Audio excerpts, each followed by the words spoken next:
majtama'a qaumun fi baitin min buyutillah yatluna kitaballah wa yatadarasunahu fima bainahum illa nazalat alaihimus sakinah wa ghasyiyatuhumur rahmah wa haffat bihimul malaikah wa dzakarahumullahu fiman indah.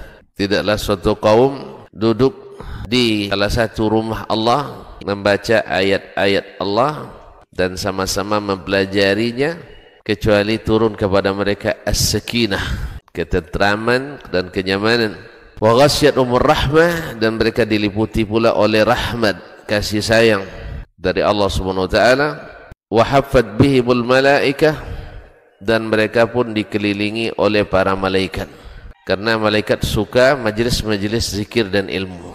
Wa dzakarahumullahu fiman indah, dan Allah akan banggakan sebut-sebut mereka di kalangan malaikat-malaikat yang ada di sisinya, di masyarakat atas. Mudah-mudahan kita termasuk yang sering disebut-sebut di sisi Allah di kalangan para malaikat, dan di akhir majelis ini mudah-mudahan kita pula mendapatkan seperti yang tersebut dalam hadis qudsi, qumu maghfuran lakum, silahkan berangkat meninggalkan majelis ini dalam keadaan diampuni dosa-dosa kalian.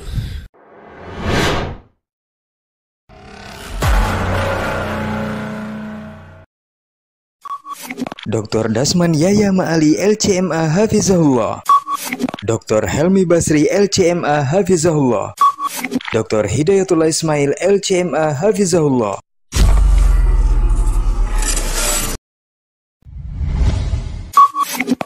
Ikuti dan hadirilah Daurah Ilmiah Islam Safari Dakwah Bangka Belitung. Daurah Ilmiah Islam Safari Dakwah Bangka Belitung. Ustadz Dr. Dasman Yahya Ma'ali LCMA Hafizahullahu Ta'ala. Ustadz Dr. Dasman Yahya Ma'ali LCMA Hafizahullahu Ta'ala.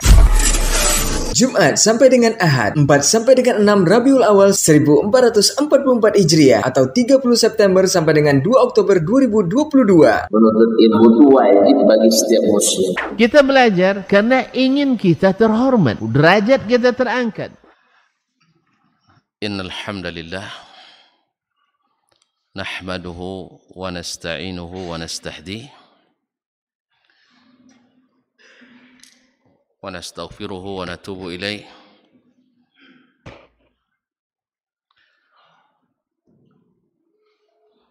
wa na'udzu billahi min syururi anfusina wa sayyiati a'malina may yahdihillahu fala mudilla lahu wa may yudlil fala hadiya lahu. أشهد أن لا إله إلا الله وحده لا شريك له وأشهد أن محمدا عبده ورسوله لا نبي بعده. يا أيها الذين آمنوا اتقوا الله حق تقاته ولا تموتن إلا وأنتم مسلمون. يا أيها الناس اتقوا ربكم الذي خلقكم من نفس واحدة وخلق منها زوجها وبث منهما رجالا كثيرا ونساء واتقوا الله الذي تساءلون به والأرحام إن الله كان عليكم رقيبا.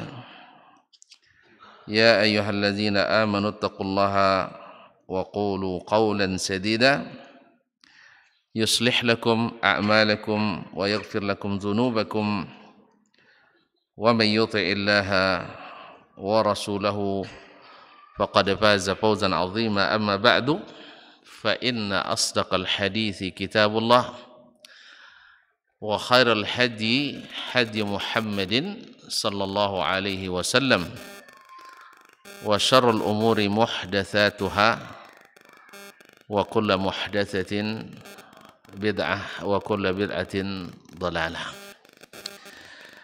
معاشر المسلمين معاشر المسلمات من الآباء والأمهات والإخوان والأخوات والبنين والبنات الحاضرين والحاضرات والمشاهدين والمشاهدات awil mustami'in awal mustami'at, jemaah duha insyaallah sampai zuhur Masjid Silatul Rahim Bangka Tengah ke provinsi ke Bangka Belitung. Yang saya muliakan, yang saya hormati, yang saya junjung, alhamdulillah pagi duha ini menjelang zuhur kita diberikan rahmat oleh Allah SWT, diberikan curahan hujan walaupun tak lebat tapi cukup membasahkan, mudah-mudahan menyejukkan sesejuk hati, sesejuk iman di dalam hati. Allahumma sayyiban nafi'ah mutirna bi fadlillahi wa bi rahmatih. Salawat dan salam kepada baginda Nabi alaihi salatu wassalam yang sentiasa memulai majlis dengan memuji, memuja dan menyanjung Allah Subhanahu wa taala sesuai dengan kemuliaannya dan dengan puji-pujian yang selayak dan yang dimiliki Allah Subhanahu wa taala. Mudah-mudahan kita berselawat terus kepada Nabi alaihi salatu wassalam, karena selawat dan salam kepadanya menyegerakan doa kita dikabulkan. Ada seorang sahabat atau Nabi melihat seorang sahabat berdoa dalam salat tanpa memuji dan tanpa berselawat. Lalu kata Nabi SAW, ta'ajjal ar-rajul. Ini orang ta'ajjul, tergesa-gesa. Lalu Nabi mengatakan, apabila seseorang berdoa hendaklah memuji Allah, kemudian bersalawat dan salam kepadaku. Ma'asyul kiram dirahmati Allah, itu sebab itu Imam Ibnul Qayyim rahimahullah dalam Jala'ul Afham menyebutkan salah satu sebab doa segera dikabulkan adalah dengan memulainya dengan selawat dan salam kepada baginda Rasulullah sallallahu alaihi wasallam. Ma'asyul kiram, terima kasih kepada para panitia dan jemaah di sini. Sebab saya diizinkan duduk lebih tinggi.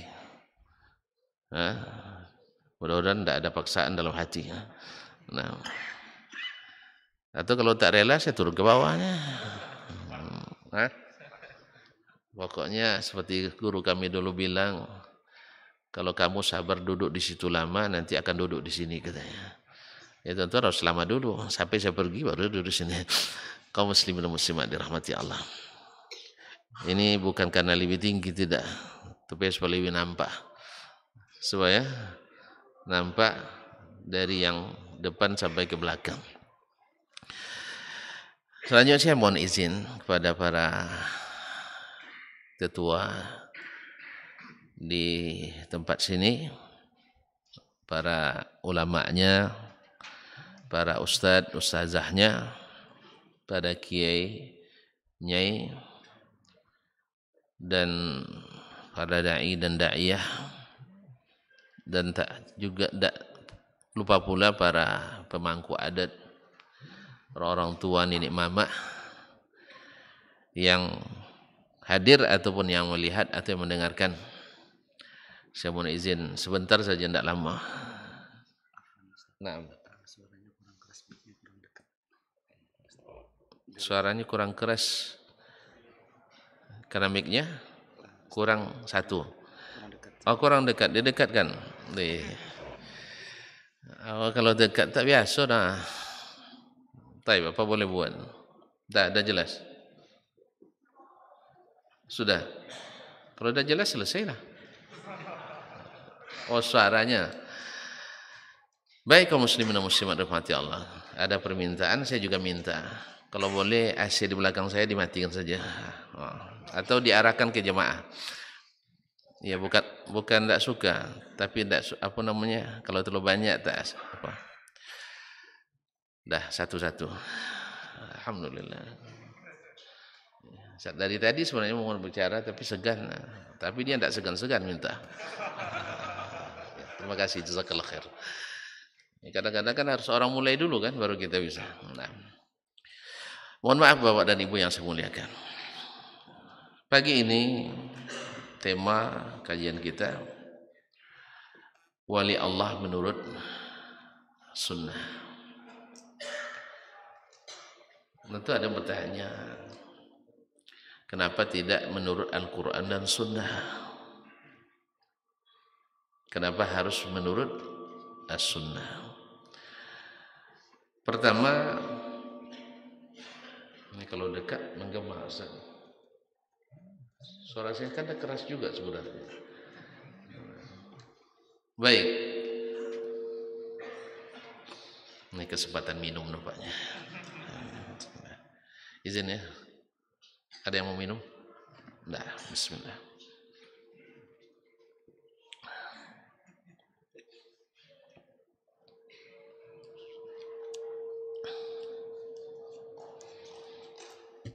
Baik, alhamdulillah.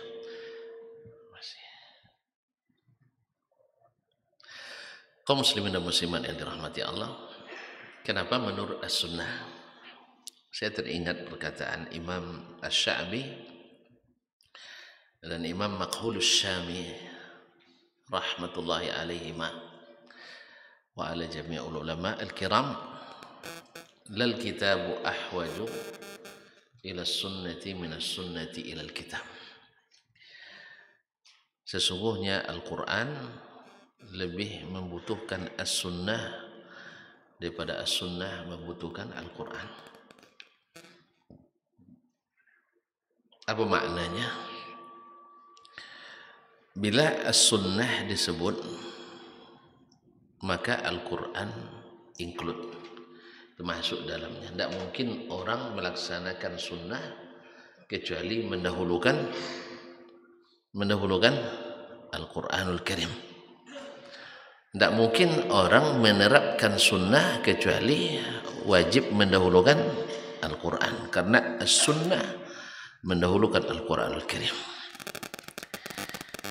Tetapi bila sebaliknya, bila orang mengamalkan Al-Quran tanpa As-Sunnah, kalau dia sebut dia Ahlul Quran, maka dia belum tentu melaksanakan As-Sunnah. Buktinya ada dulu aliran Al-Quraniyin, Ahlul Quran di India dulu, mereka mengingkari sunnah Nabi Sallallahu Alaihi Wasallam. Ini cikal bakalnya dulu sudah ada di zaman akhir zaman sahabat di Basrah. Mereka mengatakan kepada Imran bin Husain, jangan pakai sunnah hadis terus, tapi pakailah Al-Quran. Bukankah Al-Quran sudah lengkap? Ini bahasa Al-Quran sudah lengkap. Maksudnya supaya Al-Quran itu kalau tanpa As-Sunnah bisa memecah. Al-Quran tanpa ditafsirkan dengan As-Sunnah bisa memecah. Oleh sebab itulah Umar bin Khattab radhiyallahu anhu dan juga Abu Sa'id Al-Khudri, diriwayatkan juga dari Abdullah bin Umar dan Abdullah bin Abbas radhiyallahu anhum, mereka mengatakan man hajjaka bil Quran fahajjahu bis sunnah. Siapa yang berhujjah kepadamu dengan Al-Quran, jawab dengan As-Sunnah. Apa sebab? Lianna Al-Qur'ana zu wujuh. Karena Al-Quran itu multi tafsir. Multi tafsir. Karena dia bersifat mutlak dan banyak bersifat umum. Bisa diarahkan ke sini, bisa diarahkan ke sini. Dari mana kita tahu maknanya? Yang dimaksud adalah melalui sunnah Nabi Sallallahu Alaihi Wasallam. Sebab berapa banyak dari bersebab dan bermula daripada menafsirkan ayat Al-Quran tanpa mengikuti As-Sunnah, orang kadang membuat pemahaman yang menyimpang daripada daripada agama ini. Semisal, perlu misal juga, perlu contoh. Contoh yang bikin antum tersinggung atau tersungging. Hah? Ini kadang-kadang kalau salah contoh kita tersinggung, orang tuh kayaknya. Ya, harus hati-hati juga. Bikin tersungging. Tersinggung lah ya. Tersungging lah. Semisal ada orang nak menyesatkan kita dengan ayat Al-Quran. Contohnya. Nah, apa contohnya? Banyak. Orang berbuat dosa lalu dengan alasan innallaha ghafurur rahim. Allah Maha Pengasih, Maha Penyayang. Allah Maha Pengasih, Maha Penyayang. Atau orang membolehkan melihat yang diharamkan karena keindahan, dia katakan innallaha jamilun yuhibbul jamal. Allah Maha Indah, suka keindahan, maka dipasangnya foto-foto artis di kamarnya, kan indah itu. Itu apa? Untuk tadabbur ayat, tadabbur alam. Jadi melihat keindahan ciptaan Allah Taala. Jelas kaum muslimin muslimat. Jadi kadang tafsir sunnah pun kalau tidak digunakan as-sunnah bisa mengelirukan. Kalau mulai bilang bisa menyelarukan, bisa membuat tafsiran-tafsiran yang menyesatkan. Sebagaimana orang juga nak menganggap agama yang pernah diturunkan Allah SWT sama dengan agama Islam, bahwa mereka bisa disatukan, yang dikenal di Arab dengan Al-Baitul Ibrahimi, karena sama-sama keturunan Nabi Ibrahim, Yahudi, Nasrani, Islam bisa disatukan dengan alasan diantaranya ayat Al-Quran juga. Qul ya ahlal kitab ta'alu ila kalimatin sawa'in bainana wa bainakum. Titik, padahal di situ masih koma. Bahkan titik koma. Titik koma itu setelah itu tafsirnya. Lalu berarti mereka titikkan di sini. Katakan, hai ahlul kitab, mari kita sama-sama menegakkan kalimat persamaan di antara kita. Apa persamaan antara kita? Sama-sama membawa kedamaian, sama-sama menyembah Tuhan yang sama, kan gitu ya. Sama-sama toleransi dan seterusnya. Akhirnya apa? Nah, kalau begitu kan Islam, Kristen, Yahudi sama. Karena Allah sendiri menyuruh kita menegakkan kalimat yang sama. Oleh sebab itu sekali-sekali khutbah di gereja. Ya, sekali-kali khutbah di gereja, sekali saja khutbah di masjid. Iya, ada seorang profesor doktor, masya Allah, dengan bangga mengatakan saya lebih sering khutbah di gereja daripada di masjid. Nah, jadi khutbahnya sekali-kali di gereja, sekali saja di masjid. Kiai, la haula wala quwwata. Jadi kaum muslimin muslimat, makanya as-sunnah bila disebut Al-Quran ikut. Tapi kalau Al-Quran saja belum tentu mengikuti as-sunnah. Itu sebabnya kenapa golongan yang selamat dari sekian golongan yang tidak selamat, berapa golongan yang selamat? Satu. Ya Allah, antum picik sekali. Orang nak menyelamatkan semua, antum bilang nak menyelamatkan satu saja. Weh, jangan jadi presiden antum. Ma'asyiral kiram dirahmati Allah. Gadai 73 golongan yang terancam, golongan yang disebutkan Nabi akan terjadi di kalangan umat Islam, yang selamat hanya masih satu lagi. Berubah ya Allah. Memang teguh sekali kawan saya. Sebelah sini kita tanya, berapa yang selamat? Satu juga. Antum kedip mata tadi enggak? Enggak main kode-kode? Memang begitu ya? Masya Allah, tabarakallah. Hanya satu. Siapa mereka? Ahlus sunnah. Ahlus sunnah. Ada yang bertanya, Ustaz, kok tidak disebutkan ahlul Quran was sunnah? Itulah rahasianya. Karena ahlus sunnah mesti menghormati Al-Quran, tapi ahlul Quran saja belum tentu. Belum tentu nyunnah katanya. Gitu ya, subhanallah. Jadi makanya tren as-sunnah itu sejak zaman Nabi lagi, bukan sekarang aja. Menyunnah itu adalah sejak zaman sahabat lagi. Mereka menanyakan kaifa kana sunnatu Rasulillah sallallahu alaihi wasallam fi kadza, kaifa kana sunnatu Rasulillah sallallahu alaihi wasallam. Jadi bukan tren zaman ini. Kalau antum bilang tren zaman ini, keliru antum. Itu tren sejak awal lagi. Mereka tanyakan tentang sunnah Nabi sallallahu alaihi wasallam, walaupun dengan bahasa yang berbeda. Mereka misalnya menanyakan, "Madza fa'ala Rasulullah sallallahu alaihi wasallam bi kadza?" Atau "Madza qala Rasulullah sallallahu alaihi wasallam bi kadza?" Kadang-kadang mereka menanyakan, "Ma sunnatu Rasulillah sallallahu alaihi wasallam?" Atau "Minas sunnati kadza?" Oleh sebab itu, maka disebutlah siapa wali Allah menurut as-sunnah. Ma'asyiral kiram, kita tidak panjang-panjang, hanya sampai selesai. Ya, serius, santai sampai selesai. Nah, 4S kata orang. Masih jam 10.20, masih lama sih, masih lama. Tidak terasa tiba-tiba ada zuhur aja nanti. Asal antum tidak ngangguk-ngangguk cepat, ya, asal masih tegak apa namanya lehernya.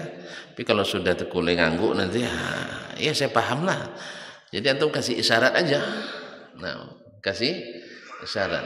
Apalagi kalau sudah berdesis suaranya, berarti kan sudah ini. Tapi kalau begini tidak ada ngantuk, saya nampak. Saya boleh ngantuk nampaknya. Kaum muslimin, ma'asyiral kiram dirahmati Allah. Allah SWT berfirman dalam Al-Quranul Karim, "Ala inna awliya Allah la khawfun alaihim wa la yahzanun." Ingat, sesungguhnya awliya Allah itu, awliya jamak daripada wali. Sesungguhnya para wali Allah itu la khaufun alaihim, tak perlu takut dan tidak perlu bersedih, tak perlu khawatir. Ya, kalau sampai di sini ayatnya, padahal masih titik koma kan.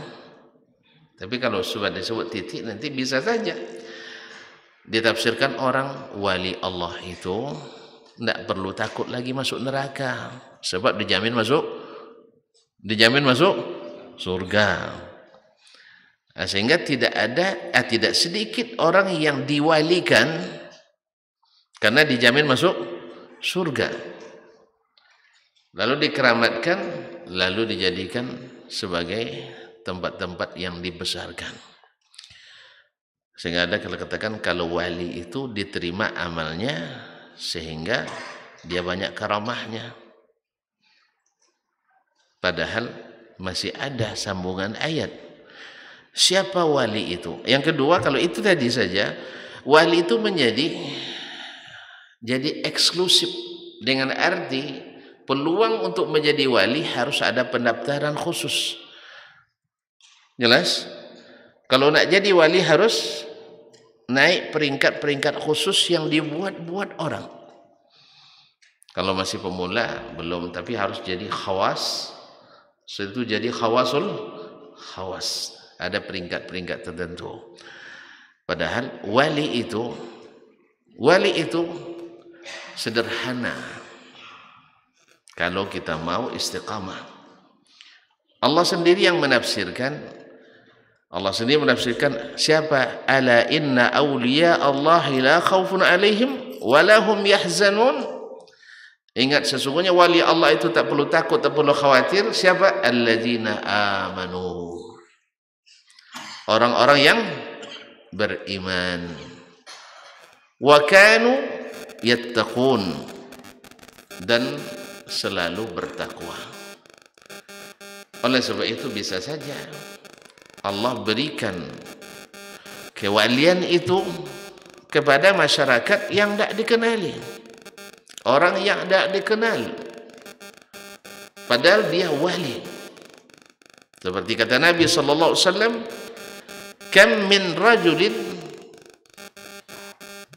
ash'atha aghbar la yu'bahu bihi yuraddu 'ala al-abwab iza aqsama 'ala Allah la abarrahu. Berapa banyak orang, seorang laki-laki yang tampilannya kusut masai dan berdebu, kalau bertamu tidak diterima orang, tapi bila bersumpah kepada Allah, Allah kabulkan permintaannya. Bila dia bersumpah kepada Allah, Allah kabulkan permintaannya. Dia tidak dikenali. Subhanallah. Jadi seorang wali Allah itu bukanlah yang memproklamirkan diri sebagai wali. Ya. Bukanlah yang harus mempelajari kejadian-kejadian aneh, tidak. Tapi lebih banyak mereka adalah tidak suka dikenali. Tidak suka dikenali.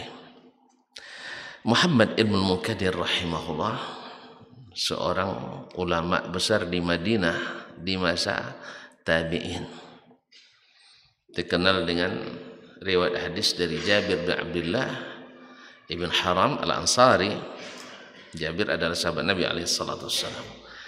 Beliau adalah orang yang di Madinah di masanya yang paling terkenal dengan ibadah dan zuhudnya, dan disebut doanya juga mustajab. Sampai-sampai Imam Malik rahimahullah mengatakan, Imam Malik tahu kan? Tidak tahu juga. Tidak ada Pak Malik di sini.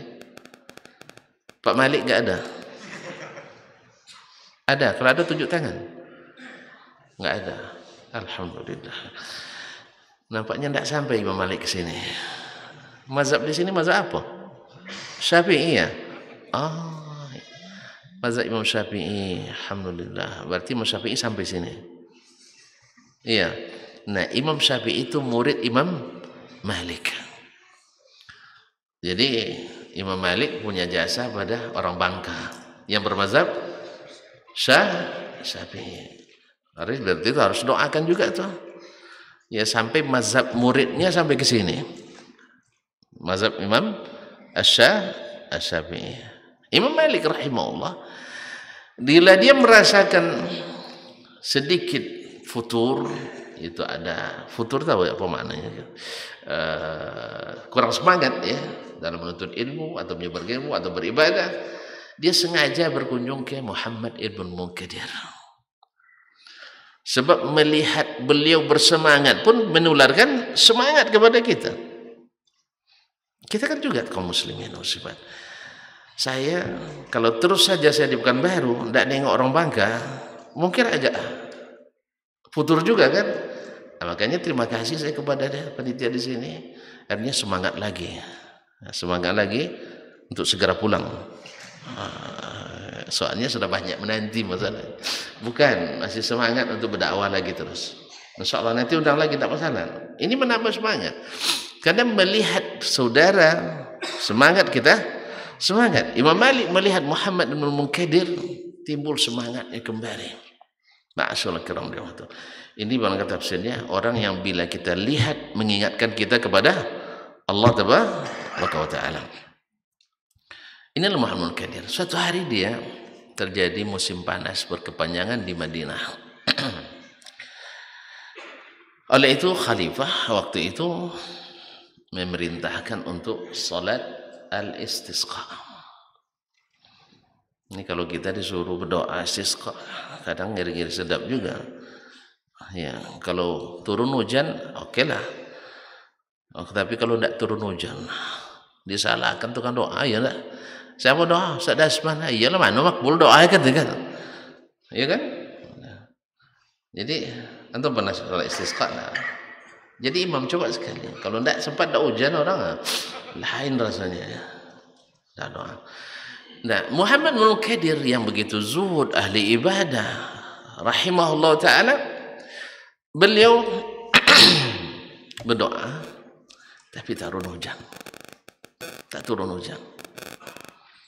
Akhirnya beliau sendiri, jangan-jangan gara-gara saya kurang ikhlas dalam berdoa tadi. Karena di depan orang ramai. Di depan orang ramai. Walaupun tidak semestinya, tidak mesti dia yang salah. Sebab di zaman Nabi Musa, di hadis Sahih Bukhari disebutkan, Musa diperintahkan Allah untuk salat istisqa, berkumpul 70.000 orang di dalamnya. Nabi yang berdoa, Nabi Ulul Azmi, di atas wali lagi. Tetapi beliau tidak dikabulkan doanya, tidak turun hujan. Padahal sudah Nabi yang dapat wahyu, kalimullah Musa alaihissalam. Ternyata di dalamnya ada orang yang bermaksiat. Tetapi Muhammad bin Munkadir tidak serta-merta menuduh jemaah. Kalau kita mungkin ustaz menuduh jemaah, dah. Akhirnya dia, jangan-jangan saya yang kurang ikhlas, atau ada dosa saya yang menghalangi doa tidak terkabul. Maka malam-malam hari dia sendiri menyelinap di tengah, ketika orang sedang tidur malam, dia pergi ke Masjid Nabawi, ingin berdoa di Ar-Raudhah Asy-Syarifah, doa sendiri di depan, tidak ada orang yang melihat lagi. Kalau ada orang yang beribadah di tempat yang tak terlihat oleh orang, masih ada riyanya? Masih ada riyanya? Ya Syekh, orang beribadah sembunyi-sembunyi, masih ada riyanya? Riya tidak tahu, bukan nama orang, jangan salah paham. Lawan ikhlas. Orang sengaja menyembunyikan ibadahnya, mungkin riya lagi? Hah? Sekarangnya pertanyaannya tidak paham nampaknya. Mungkin Ustaz, sebab sudah disiapkan media untuk konferensi pers. Oh iyalah, itu setelahnya. Dia sengaja menyembunyikan amalnya di tengah malam supaya tak terlihat oleh orang lain. Mungkin riya? Tidak, pasti ikhlas. Dia berdoa. Ternyata sesampai di masjid, kan dulu Masjid Nabawi tidak macam sekarang. Sekarang lebih terang pula daripada di luar lagi kan. Dulu gelap, tak ada lampu. Dia terdengar sayup-sayup orang berdoa. Orang berdoa.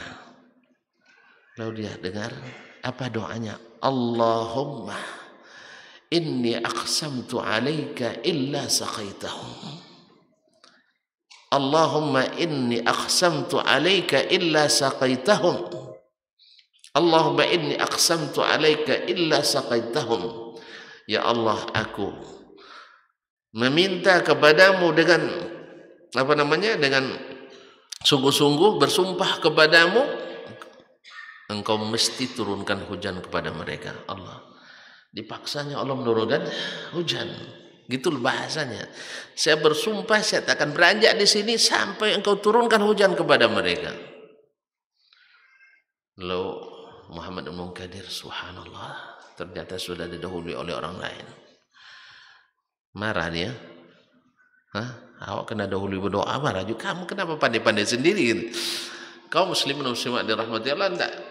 Muhammad bin Munkadir, setelah belum selesai orang itu berdoa, hujan mulai turun. Lalu dia pergi, merasa ada yang datang, terasa olehnya. Muhammad Munkadir datang, dia pun segera cabut, pergi orang tadi. Nah, Muhammad Munkadir ingin mengetahui siapa orang ini, karena ini doanya nampak langsung oleh dia, doanya diijabah oleh Allah. Seperti dalam hadis tadi, seorang yang tak dikenal kalau bertamu tak diterima, ya kan? Kalau alhamdulillah bertamu diterima kan? Masih diterima kan? Nah, diterima. Tapi belum tentu doa dikabul. Tapi ini orang tidak diterima kalau tidak terkenal. Tapi bila bersumpah kepada Allah, la abarrahu, Allah akan ijabah permintaan sumpahnya tadi. Belum selesai dia turun hujan. Merasa ada yang datang, dia pun lari. Pergi, tidak mau diketahui orang. Akhirnya Muhammad Qadir membuntuti dari jauh, dari belakang. Oh, rumahnya ternyata di sudut kota Madinah. Muhammad Qadir tidak mungkin malam-malam itu bertamu kepadanya. Dia berniat besok pagi saya harus belajar ke orang ini. Allah, ulama besar mau belajar kepada orang yang tidak dikenal. Besok pagi-pagi dia datang ke situ, lalu dia kedor pintu, Assalamualaikum.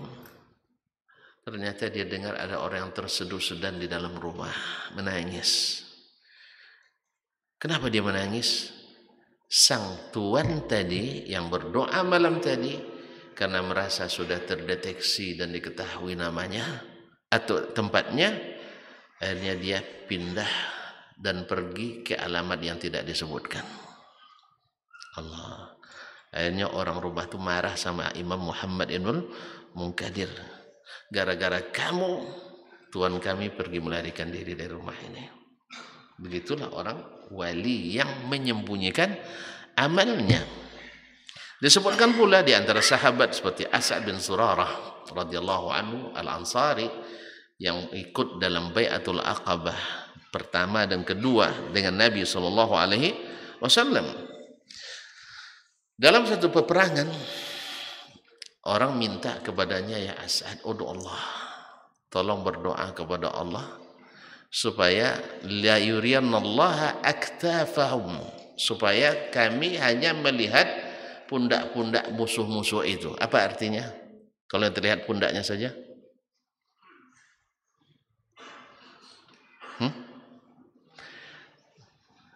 Kalau pundaknya saja yang terlihat, maknanya melarikan diri. Antum mantap. Nah, silakan Syekh. Fadal Syekh. Fadal Syekh. Fadal. Murian. Nah. Jazakallah khair. Barakallahu fiik. Nah. Coba lihat. Sekarang dia maju, apa yang terlihat? Mukanya. Kalau dia membalik, coba. Apa yang terlihat? Punggungnya. Jadi bahasa isyarat. Kalau yang terlihat hanya pundak musuh, berarti musuh cepat melarikan diri. Kalau musuh lari, ya kita menang. Kalau dia berdoa, Allahumma arina aktafahum, subhanallah, menang. Musuh tak lama melarikan diri. Melihat doanya mustajab, atau biasa pula pasukan besok minta lagi, doa lagi. Subhanallah kaum muslimin dan muslimat. Ternyata kita punya syekh yang bila doanya mustajab, kita tidak perlu perang lama-lama, menang. Kan itu yang diinginkan kan? Ya tidak salah mereka. Akhirnya mereka datang lagi ke As'ad bin Zurarah radhiyallahu taala anhu. Ya As'ad, tolong doa lagi supaya kita diberikan kemenangan, supaya yang terlihat adalah pundak-pundak musuh. Kali ini As'ad sudah merasa ini orang sudah mulai meninggikan saya, mengkultuskan saya. Apa dia doa? Baik, saya berdoa. Allahumma arina aktafahum wa alhiqna bis salihina bin nabi wa ashabi. Ya Allah, perlihatkan kepada kami punggung-punggung mereka dan tolong gabungkan saya dengan nabi dan para sahabat yang telah mendahului. Apa maknanya? Beri pasukan ini kemenangan dan saya ikut syahid dalam peperangan ini. Subhanallah. Allah kabulkan. Kaum muslimin menang, tapi dia mati syahid. Tidak ingin dikenal terlalu lama. 2 kali saja. Kalau kita, Masya Allah, sempat tergabul sekali. Panggil seluruh media yang ada. Apalagi sekarang di zaman medsos ini, alhamdulillah, pas datang ke masjid silaturahim 2 hari tidak hujan, langsung hujan. Iya kan? Langsung hujan. Akhirnya wali Allah menurut Allah musta'an. Kaum muslimin dan muslimat dirahmati Allah. Itulah mereka. Dalam satu peperangan lagi, di situ ada seorang ulama terkenal juga, Muhammad ibn Wasi', ahli ibadah. Allahu Akbar. Kaum muslimin, Muhammad ibn Wasih adalah salah satu juga periwayat hadis dan ulama. Ketika pasukan berbaris, pasukan sudah keluar dari kemah, berbaris di lapangan di bawah pimpinan panglimanya, tidak terlihat Muhammad ibn Wasih, karena dia terlihat kalau tidak hadir kan, nampak. Aina Muhammad ibn Wasih? Di mana Muhammad ibn Wasih? Lalu dijawab oleh orang yang melihatnya, innahul an fil khaymah yushiru atau yadu Allah, dia sedang berada di kemah, sedang berdoa kepada Allah Subhanahu wa taala. Berdoanya sendiri. Berdoanya ketika orang sudah pergi. Dia berdoa, subhanallah. Apa kata sang panglima? Wallahi la asma'un min Muhammad ibn Wasih ahabbu ilayya min alfi faris. Demi Allah, sesungguhnya telunjuk Muhammad ibn Wasih, dia berdoa menunjuk ke langit kepada Allah SWT yang maha tinggi, lebih saya andalkan daripada 1000 pasukan berkuda. Pada saat itu kan pasukan berkuda kan termasuk pasukan elitnya, pasukan elitnya waktu itu. Subhanallah. Mereka tahu bahwa kekuatan doa seorang yang saleh itu sangat besar untuk suatu kemenangan. Tapi mereka yang saleh-saleh itu sentiasa bukan memamerkan, tapi justru ingin tidak diketahui oleh orang lain. Nah, kembali ke kaji kita, kaum muslimin dan muslimat. Siapa wali Allah itu? Alladzina amanu wa kanu yattaqun. Orang yang beriman dan senantiasa bertakwa. Apa definisi beriman dan bertakwa itu, kaum muslimin? Sebab kalimat ini diulang-ulang orang, bahkan disebutkan di pasal-pasal awal undang-undang. Ya kan? Misalnya pendidikan, sistem pendidikan nasional menjadikan anak didik yang beriman dan bertakwa. Tapi implementasinya belum tentu beriman dan bertakwa. Ma'asyal kiram, bagaimana iman dan bertakwa itu? Allah menafsirkan sendiri di dalam hadis qudsi yang diriwayatkan oleh Nabi sallallahu alaihi wasallam. Apa kata Allah SWT? Diriwayatkan oleh Nabi kita alaihi salatu wassalam, man adzali waliyan faqad adzantuhu bil harb. Man adzali waliyan faqad adzantuhu bil harb. Siapa yang menyakiti seorang wali di antara wali-waliku, maka aku umumkan perang dengannya. Allahu Akbar. Ada yang berani perang lawan Allah? Siapa yang perang lawan Allah takkan menang. Sebagaimana Allah katakan, siapa yang tidak mau meninggalkan riba, Allah perangi, ya kan? Berperang dengan Allah dan Rasulnya. Maka selama riba menjadi pondasi ekonomi, ekonomi kita takkan pernah tidak akan pernah maju. Betul? Makanya utang bertambah utang, bunga berbunga utang, bunganya busuk. Bayangkan. Jadi kaum muslimin dan muslimat dirahmati Allah, maka bersegeralah meninggalkan perang dengan Allah SWT. Bersegeralah meninggalkan perang dengan Allah. Jangan sakiti para wali-wali Allah. Jangan sakiti para wali Allah. Siapa mereka? Allah katakan, ma taqarraba ilayya abdi bi syai'in ahabba ilayya mimma aftaradtuhu alaihi. Tidaklah seorang hambaku mendekatkan diri kepadaku dengan sesuatu amalan yang lebih aku cintai daripada yang aku wajibkan kepadanya. Oh, ternyata orang beriman itu adalah meyakini perintah Allah dan Rasulnya sallallahu alaihi wasallam dan mengikutinya. Kalau perintahnya kerjakan, kerjakan. Kalau perintahnya tinggalkan, tinggalkan. Oh, ini rupanya wali itu. Wali itu adalah yang mengerjakan perintah Allah dengan penuh iman.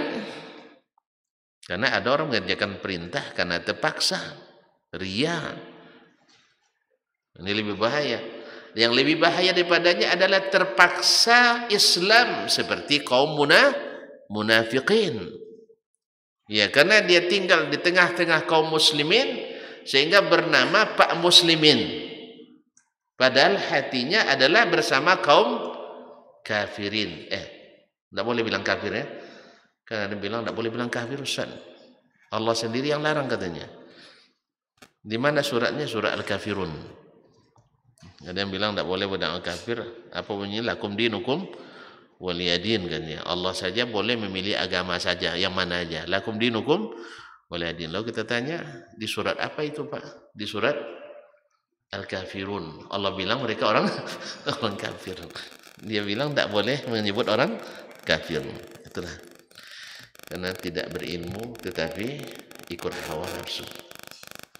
Kaum muslimin, jadi orang yang wali itu adalah yang mengerjakan perintah dengan penuh iman. Oleh sebab itu kalau puasa apa kata Allah, kata Nabi SAW?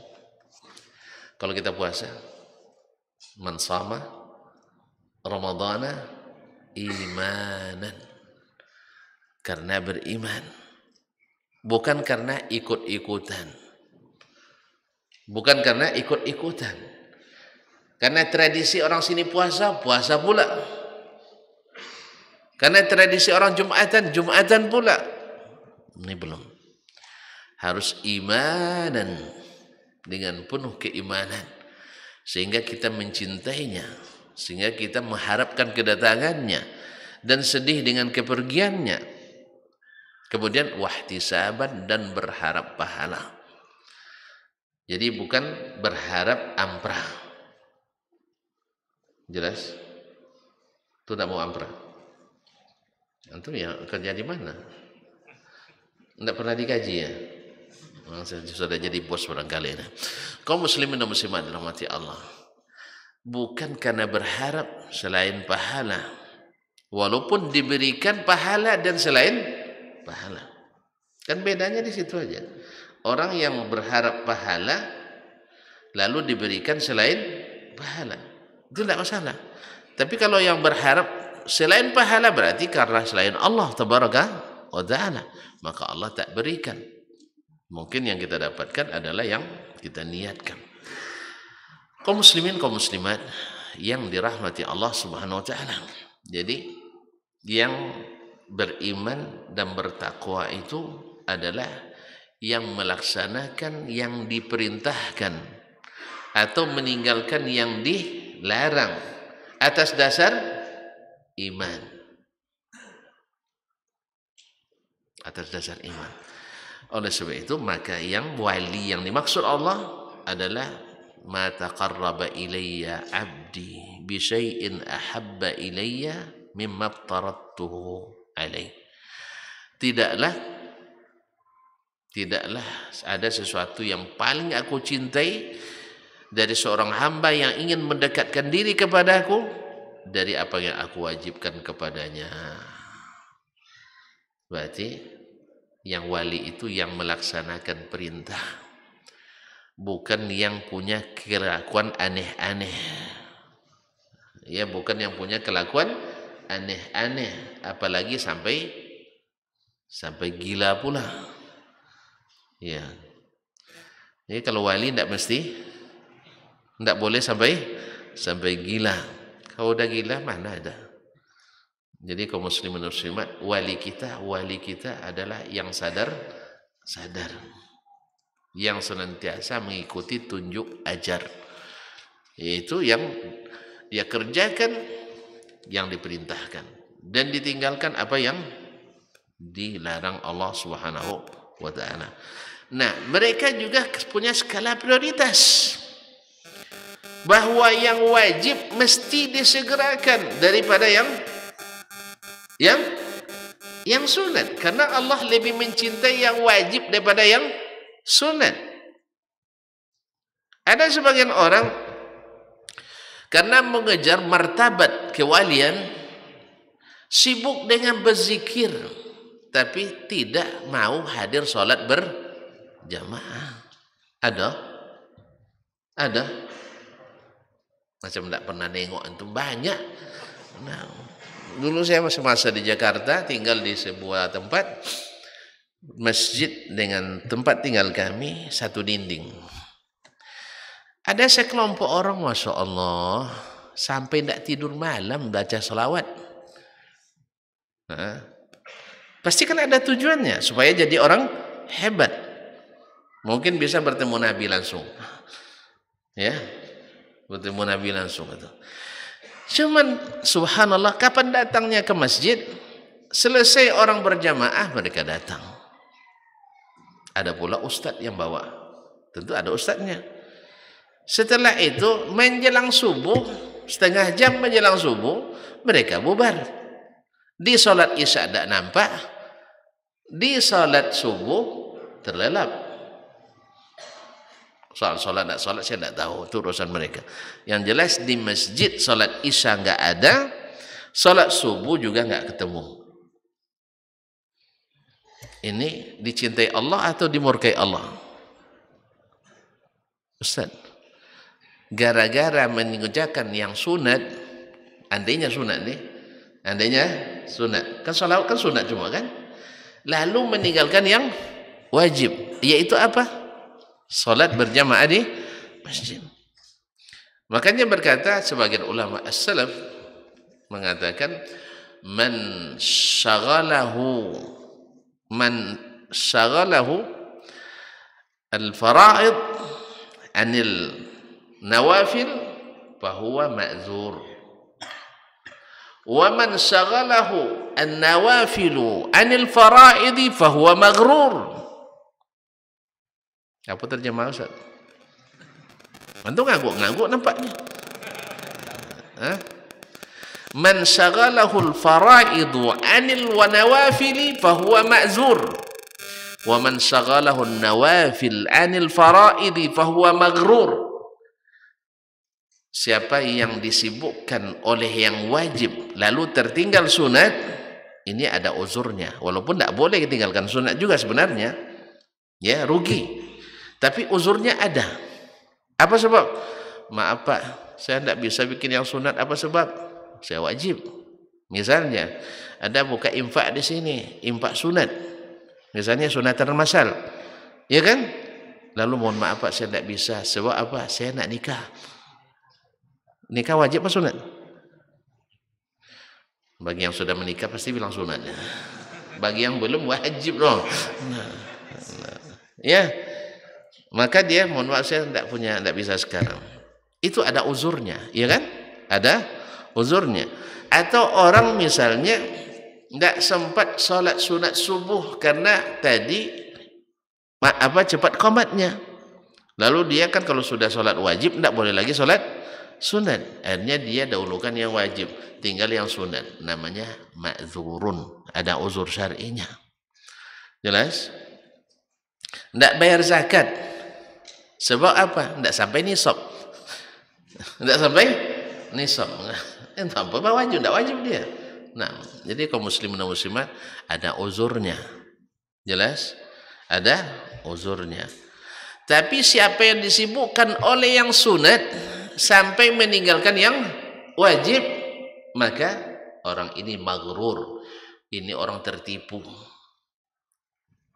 Banyak juga kita lihat orang, masya Allah, pas zikir jama'i rame-rame misalnya, sebutlah misalnya silaturahim berzikir dari waktu duha sampai jam 11.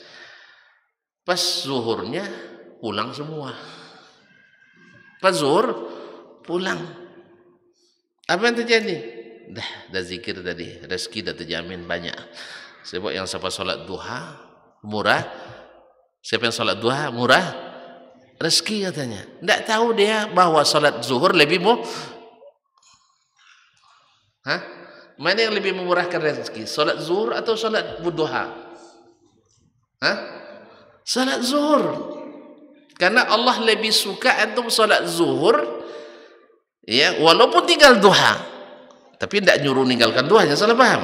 Nah, nanti ada sambungan hadisnya lagi. Andainya karena duha kita tinggalkan salat zuhur, tidak usah duha. Ada orang yang tidur setelah maghrib, cepat tidur, nak salat tahajud katanya. Nak salat tahajud, isya nak bangun. Kalau gitu tidak usah tahajud dulu, selesaikan yang wajib dulu. Sama kita juga di sekolah misalnya, Pak, saya nak bayar sumbangan apa nih, ada anak yatim yang perlu dibantu. Pak, SPP anak bapak sudah 8 bulan tidak bayar katanya. Ini aja lah dulu, bisa? Dia SPP anaknya 8 bulan, enggak.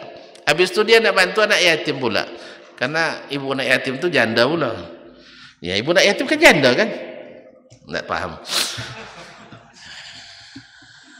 Nah, kepala sekolah apa bilang? Bapak enggak usah nyumbang dulu, selesaikan SPP kan wajib. Nyumbang ini ya sunat. Jadi siapa yang disibukkan oleh yang sunat meninggalkan yang wajib, ini maghrur. Ada lagi kejadian, subhanallah, pas wudu di tempat wudu ramai luar biasa, putih-putih. Masya Allah, putih kan lambang suci kan, iya kan? Putih kan lambang kesucian. Nabi suka warna putih memang, pakaian warna putih. Pas lah salat maghrib, masuk masjid, enggak ada orang. Yang cerita bilang, yang saya lihat tadi manusia apa jin katanya. Dikiranya jin, ramai sekali, ramai. Tapi pas masjid, kan tidak banyak orang yang salat jemaah. Kemana orang tadi wudu? Wudunya di masjid. Rupanya selesai salat maghrib, keluarlah kawan tuh, tengok kuburan ramai orang. Rupanya ziarah kubur dulu. Ziarah kubur hukumnya sunat. Kalau salat maghrib wajib. Salat di kubur gitu. Kaum muslimin dan muslimat, antum disuruh salat di masjid oleh siapa? Allah, Rasulullah sallallahu alaihi wasallam. Tapi mereka ternyata sibuk mengejar ziarah kubur karena ada kuburan sunan. Titik-titik. Nah, ada sunan di situ. Akhirnya mereka rupanya lebih khawatir meninggalkan ziarah ke kuburan keramat daripada salat maghrib berjamaah, walaupun wudunya di masjid. Coba bayangkan. Ini orang seperti ini, apa namanya tadi katanya? Tertipu, maghrur. Ya, mengejar yang kecil, meninggalkan yang besar. Jelas ya? Dia nampak rusa 5 ekor, nampak marmut 1 ekor. Kejar marmut, tahu marmut? Enggak ya, kancil. Enggak jago tahu. Kelinci. Nah, kelinci dah tahu kelinci dah. Mana yang lebih besar, rusa pada kelinci? Hah? Terus antum kejar rusa apa kejar kelinci? Rusa. Enggak tahu rusa ya. Mana yang besar, rusa apa kelinci? Masih tengok kan lah rusa sama kelinci. Mana yang lebih besar? Rusa. Mana yang lebih enak? Rusa. Tapi gara-gara gara kelinci yang satu, antum kejar kelinci ini cantik mana-mana, cantik bentuknya. Rusa kan bercabang-cabang tanduknya kan tidak cantik nampaknya. Akhirnya dikejarnya kelinci. Akhirnya rusa dia tinggalkan.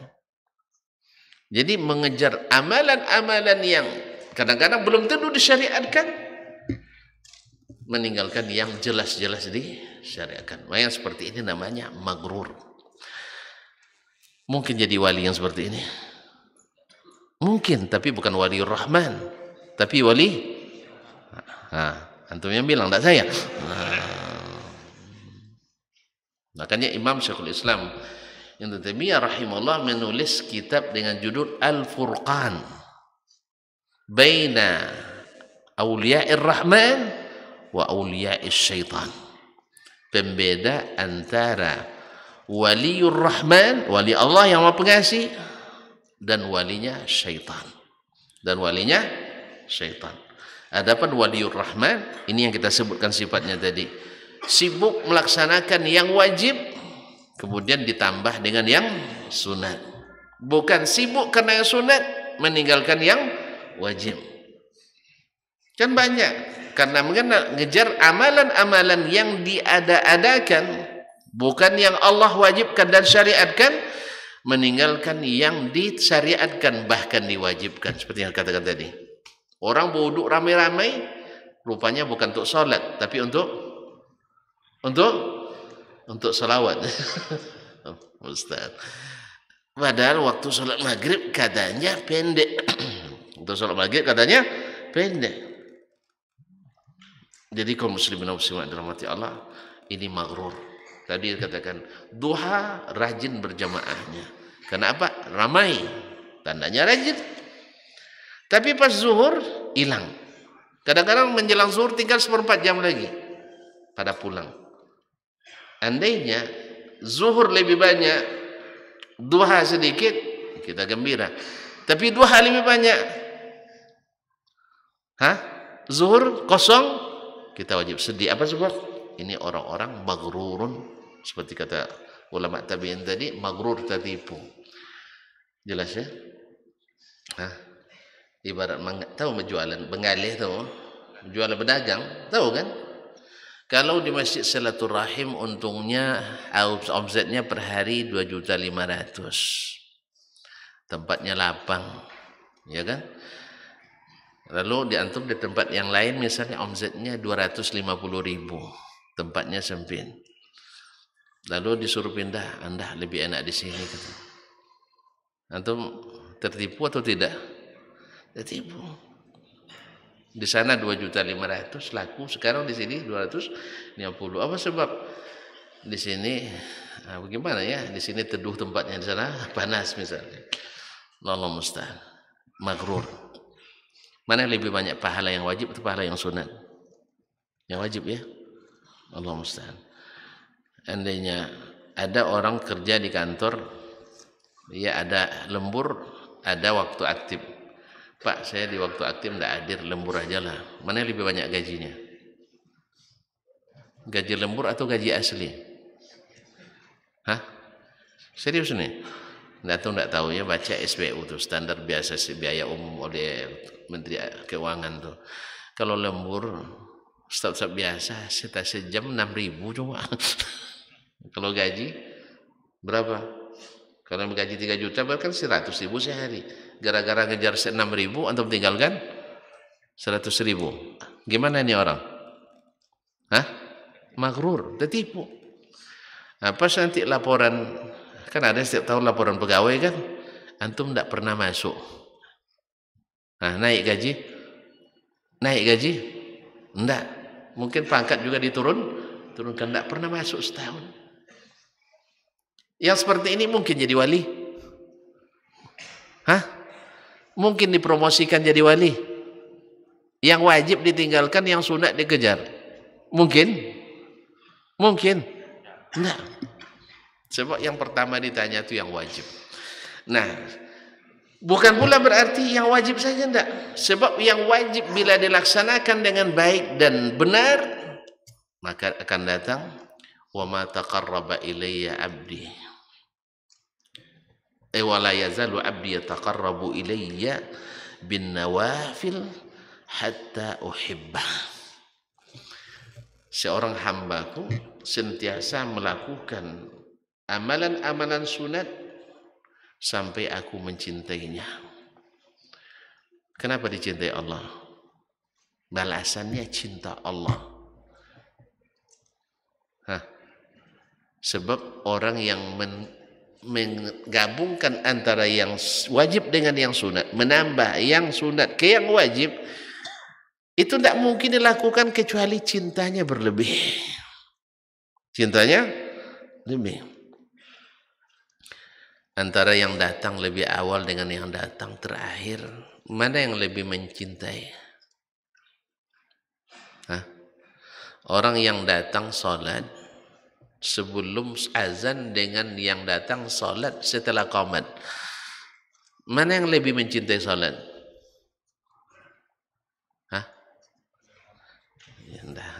tentu udah mulai melemah semangat, nampak? Hah? Pasti yang datang lebih awal lebih cinta. Buktinya dia bersemangat. Antum kalau datang orang yang kau cintai, semangat enggak menyambutnya? Semangat kan?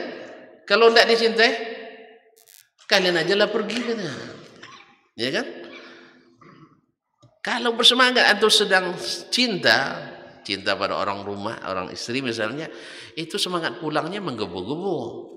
Apalagi pas dia telepon sama anak, mana ibumu? Sholat pak, katanya. Alhamdulillah, dia sholat sekarang. Soalnya 2 pekan dia tidak pulang kan? Tidak paham. Ini banyak di bawah umur di sini nampaknya. Bukan syukur sholatnya bang. Tidak paham, alhamdulillah. Ini telepon, anaknya ngangkat. Mama di mana nak? Lagi sholat pak katanya. Alhamdulillah. Sebab dia tugas luar kota 2 pekan. Tidak pulang-pulang. Pas pulang istrinya sholat pula. Mustajab doanya. Udah mulai paham nampak. Mustajab doanya. Itu kalau sedang cinta. Kalau tidak, nak sholat nanda, tak ada semangat pulang. Iya kan? Iya. Cobalah merantau dulu 2 hari. Kalau semangat pulang berarti cinta tuh. Jadi kaum muslimin dan muslimat, orang yang lebih awal datang pasti karena cintanya kepada sholat. Dan otomatis cinta ini berbuah hasil karena orang lebih awal datang lebih banyak berbuat yang sunat. Sah? Lebih banyak dapat sunatnya. Dan dia tidak tergesa-gesa. Apalagi kalau dia menikmati berlama-lama dengan kekasih. Oleh sebab itu dia pun pulangnya tidak segera. Pokoknya asal sedang cinta, kita tak tahu waktu berlalu. Dunia serasa milik kita, tak terasa waktu berlalu. Tapi kalau sebentar nengok jam, apalagi sebentar-bentar nengok muazzin, qamat katanya. Imam belum datang dia suruh qamat. Akhirnya yang jadi imam yang tak patut jadi imam. Ini orang tak mencintai. Kalau tak mencintai nak segera berpisah. Betul kan? Antum kalau datang seorang yang kau tak suka kepadanya, dia berlama-lama dengan antum, senang? Enggak kan? Ada aja kesibukan. Iya kan? Sebentar nelpon, sebentar nengok WA aja gitu. Enggak juga ngerti-ngerti orang ini kapan perginya. Nah, tapi kalau orang dicintai enggak, kita senang lama dengannya. Makanya selesai sholat dia pun lama menunggu, zikir dulu, lepas itu sholat sunat dulu. Bahkan walaupun tidak ada sholat sunat setelahnya seperti subuh dan asar misalnya, dia akan menunggu pula sampai terbit matahari. Nah, yang seperti ini al-jaza'u min jinsil amal itu berlaku. Seperti kau bersikap seperti itu, kau dapat pahalanya, balasannya. Ketika kau mencintai Allah dengan melaksanakan perintahnya, maka Allah mengatakan hatta uhibbah. Setiap hamba yang senantiasa melakukan yang sunat-sunat untuk mendekatkan diri kepada aku sampai aku mencintainya. Wa idza ahbabtuhu, bila aku mencintainya, ini natijahnya kaum muslimin. Datanglah karamah. Karamah itu bukan salat Jumat di Masjid Haram tiap kanda. Ya. Ini baca dulu. Mana tuh salat Jumatnya di Masjidil Haram. Pergi jam 11, balik jam 1. Dulu pula dia makan siang daripada awak lagi. Rupanya di Makkah orang belum belum sholat Jumat. Rasanya sekarang kita jam berapa? Jam 11. Ya, di Makkah sekarang jam berapa? Jam 7 pagi. Ini hari apa? Hah? Enggak tahu hari apa hari ini. Sabtu. Dah lupa hari nampaknya sih. Hari ini hari Sabtu. Mereka Sabtu pagi, kita Sabtu siang. Jadi kalau Jumatnya jam 12 nanti, di sana baru jam 8. Kita selesai jam 1, di sana baru jam 9. Di sana baru sarapan pagi. Karena orang Arab sarapannya lambat. Makan siangnya lambat. Jelas? Makan malam pun lambat. Ya kalau sempat diundang sama orang Arab walimah, harus makan dulu dari rumah. Ya saya coba sekali dulu awal pertama diundang. Awal karena undangan orang Arab kabarnya satu nampan itu 5 orang setengah kambing kan. Ya betul. Cuman turunnya kapan itu? Sehingga lepas asar tidak makan apa-apa, lepas isya juga tidak, berharap makan besar lepas isya itu. Apa gila? Dengan seorang kawan, juga masih orang asing juga. Dia juga pertama juga ikut walimah orang Arab. Sampai sana, mana makan nih katanya. Tidak ada makanan, ada teh saja. Teh pun kecil lah pakai gelasnya, gelas Arab kecil-kecil kan. Nah, tengok korma yang ada, makan korma, tidak juga kok korma satu karton habis, tidak juga kenyang kan? Karena bukan makanan pokok kita. Akhirnya terpaksa lah, udah mulai naik asam lambung. Mulai pikir, tidak ada makan ini, nak pergi keluar tempatnya jauh terpisah dari bukan di jalan umum, di tengah macam di villa memang. Akhirnya nyesal saya. Besok-besoknya kalau diundang makan dulu kenyang-kenyang, karena nanti keluarnya baru jam 11:30 malam. Coba bayangkan dari jam berapa tadi makan siang, ya kan? Siang dari jam 1 tadi sampai 11 berapa jam. Ya kalau teori orang kesehatan dah 2 kali makan gitu itu. Karena 5 jam sudah kosong lagi lambung kita. Nah, ini puasa 11. Kalau puasa jelas lah, ini tidak puasa. Allah musta'an. Kaum muslimin dan muslimat dirahmati Allah. Jadi sampai Allah berikan mukjizat.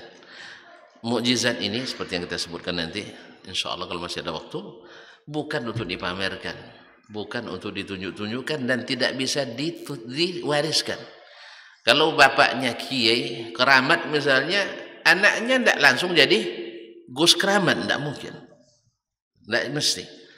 Oleh itu kaum muslimin nanti kita sebutkan seperti As'ad bin Zurarah kemarin yang tadi, beliau ketika dilihat doanya mustajab, dia minta segera disembunyikan. Kaum muslimin dan muslimat dirahmati Allah. Apa yang Allah berikan karamah bagi wali yang menunaikan yang wajib, mendahulukan yang wajib, kemudian mengerjakan yang sunat. Inilah iman dan takwa itu. Sebab at-taqwa melaksanakan perintah, meninggalkan larangan. Iman itu apa? Dengan penuh keyakinan bahwa ini perintah Allah dan kita akan bertemu dengannya. Apa yang kita ambil nanti yaitu hasil amal ini. Nah, bila ini dilakukan, diikuti dengan sunat-sunat sebagai tanda cinta, Allah balas dengan cinta pula. Hatta uhibbah, sampai aku mencintainya. Dan ini yang derajat ini yang susah. Seperti kata Umar bin Khattab radhiyallahu taala anhu, "Laisa asy-sya'nu an tuhib, walakinna asy-sya'na kulla sya'ni an tuhab." Bukanlah masalahnya kamu mencintai. Semua orang siap untuk mencintai, tapi apakah cintanya bertepuk sebelah tangan atau cintanya berbalas dengan kesayangan? Ya. Jadi masalahnya bukan mencintai. Orang banyak apalagi berlagu cinta, itu paling banyak tuh. Tetapi bukan itu. Tapi yang jelas kamu dicintai atau tidak. Nah, apa buktinya cinta Allah? Fa iza ahbabtuhu kuntu sam'ahu alladhi yasma'u bih wa yadahu allati yabtishu biha wa rijlahu allati yamshi biha. Apabila aku sudah mencintainya, kuntu sam'ahu, aku menjadi pendengarannya yang dengannya dia mendengar, wa basarati yubsiru bih, dan penglihatannya yang dengannya dia melihat, wa yadahu allati yabtishu biha, dan tangannya yang dengannya dia bekerja, warijlahu lati yamshi biha, dan kakinya yang dengan dia berjalan. Maknanya apa? Ini tidak makna takwil. Orang Arab selalu menyebut kalau kita menjadi orang yang membantu dan menolong terus disebut kaki tangan. Berarti bukan takwil ini, maknanya benar. Bukan seperti yang ditafsirkan oleh sebagian aliran yang keliru dalam menafsirkan ini, akhirnya Allah menyatu dengan kita. Bukan. Nabi SAW imamnya para aulia. Nabi imamnya para wali semuanya. Imamnya orang beriman dan bertakwa. Tidak pernah mengklaim Allah menyatu dalam dirinya. Berarti kalau ada yang mengatakan menyatu dengan Allah, berarti bukan ahlu. Dah lupa di pangkal kaji, diulang lagi dari awal nampaknya. Bukan lagi ahlu as-sunnah. Kan tadi dah bilang Nabi itu adalah sunnah, sah? Jadi kalau Nabi tak pernah mengklaim bahwa dia menyatu dengan Allah, berarti dia yang mengklaim menyatu dengan Allah namanya ahlu non sunnah. Ya, bukan ahli sunnah. Apa sebab? Sebab pemilik sunnah itu yaitu Rasulullah sallallahu alaihi wasallam, dia wali apa tidak? Wali apa tidak? Nabi. Wali. Makanya siapapun yang memerangi Nabi diperangi Allah SWT. Yang paling dahsyat memerangi, paling dahsyat diperangi Allah SWT. Lihat Persia, ketika surat Nabi datang, dirobek-robeknya surat Nabi, dibunuhnya utusan Nabi. Persia yang menjadi adik kuasa masa itu yang pertama hancur. Dan sampai hari ini tak bangkit-bangkit lagi. Jelas? Yang coba-coba memerangi wali Allah SWT. Tapi apakah Nabi yang tadi wali Allah mengatakan Allah menyatu dengannya? Tidak. Berarti hadis ini bukan maksudnya Allah menyatu dengan kita, tetapi Allah memberikan taufik kepada kita, membimbing sehingga matanya tak melihat kecuali yang diridai Allah, dan mata telinganya tak mendengar kecuali yang disukai Allah, kakinya tak melangkah kecuali ke tempat yang diridai Allah, dan tangannya tidak mengambil dan bekerja menyentuh kecuali yang diizinkan Allah. Dengan demikian semakin cinta Allah kepadanya. Saya ulang kembali. Nah, kalau dia setiap ucapannya dari disukai Allah karena diberikan taufik, dibimbing. Kemudian penglihatannya diridai Allah karena dibimbing. Langkahnya disukai Allah karena dibimbing. Terus dan dia ikut itu semuanya, Allah semakin cinta, makin cinta. Makanya apa hasil akhirnya? La in sa'alani la u'tiyannah. Bila dia minta kepadaku pasti aku beri. Itulah makanya doanya tadi mustajab doanya. Karena Allah berjanji kalau dia meminta aku beri. Walan in ista'adzani la u'idzannah. Bila dia minta perlindungan kepadaku, maka aku berikan perlindungan. Lihat kaum muslimin, wali itu bukan diminta kepadanya, tapi dia meminta kepada Allah. Jelas? Makanya adalah keliru ketika seorang dianggap sebagai wali, orang meminta kepadanya. Berarti bukan wali Allah, tapi wali antum yang bilang wali syaitan. Ya. Andainya dia mengajarkan itu kepada muridnya, dia wali syaitan. Tapi kalau dia sebenarnya tidak pernah mengajarkan itu, seperti para nabi kan tidak pernah mengajar itu, kalian minta kepada saya, ya kan?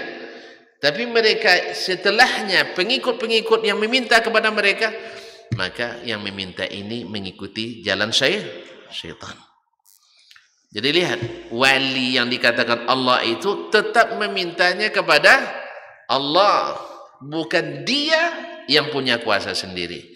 Kalau ada yang sudah merasa punya kuasa sendiri dan menganggap diri sebagai wali, ini sebenarnya bukan wali Allah, tapi wali syaitan. Jangan-jangan ini adalah sebagai sebagai mendapat titisan dari syaitan, bukan sebagai karamah yang Allah berikan. Makanya tidak sedikit orang punya sihir tapi pakai kamuflase sebagai wali. Dia punya kejadian-kejadian aneh karena bantuan syaitan kepadanya, padahal sebenarnya adalah musuh Allah tabaraka wa ta'ala. Ada seorang yang Masya Allah kiai punya pesantren, setiap Jumat sholatnya di Masjidil Haram, ya. Kemudian dia punya khadam. Kalau sudah punya khadam itu, kalau sudah punya khadam, atau khuddam asli katanya itu para pembantu dari kalangan jin. Kalau sudah pakai jin, tidak ada yang gratis. Itu pasukan khusus, itu mahal bayarnya. Kadang harus menjual akidah.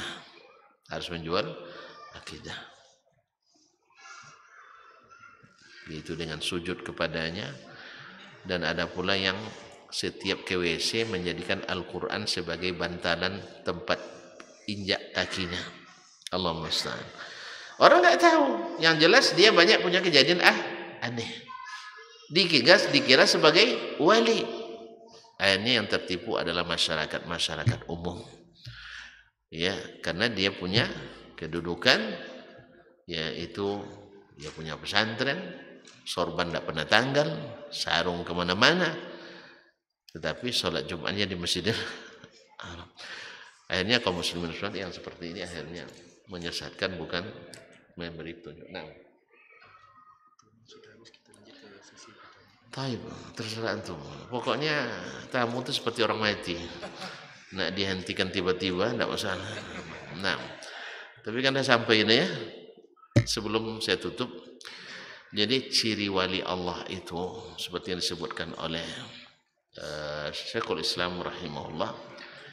Satu, kewalian itu tidak bisa dituntut. Kalau pakai ada pelajaran khusus untuk jadi wali atau pendaftaran khusus jadi wali, itu bukan wali Allah, tapi wali syaitan. Yang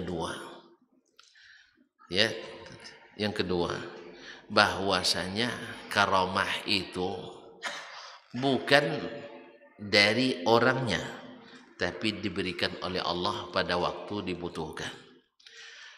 Yang ketiga, jadi bukan suatu keahlian. Karamah itu bukan keahlian, tapi adalah pemberian dan karunia. Di saat dibutuhkan datang. Yang keempat, bahwa itu diminta kepada Allah, bukan hasil karya seorang wali. Karamah itu adalah diminta kepada Allah, bukan karya seorang wali. Yang kelima, wali Allah itu tidak diwariskan. Cucu jadi datuk jadi wali, cucu belum tentu, anak tidak. Tergantung tadi kalau mereka mendekat dengan Allah SWT dengan kewajiban yang dia laksanakan, sunat-sunat yang dikerjakan, lalu Allah SWT menilai dia orang yang layak untuk dimuliakan dengan karamahnya, tetapi tidak diwariskan. Jadi tidak ada istilah asal mbahnya kiai, anaknya cucunya jadi gus, langsung tidak.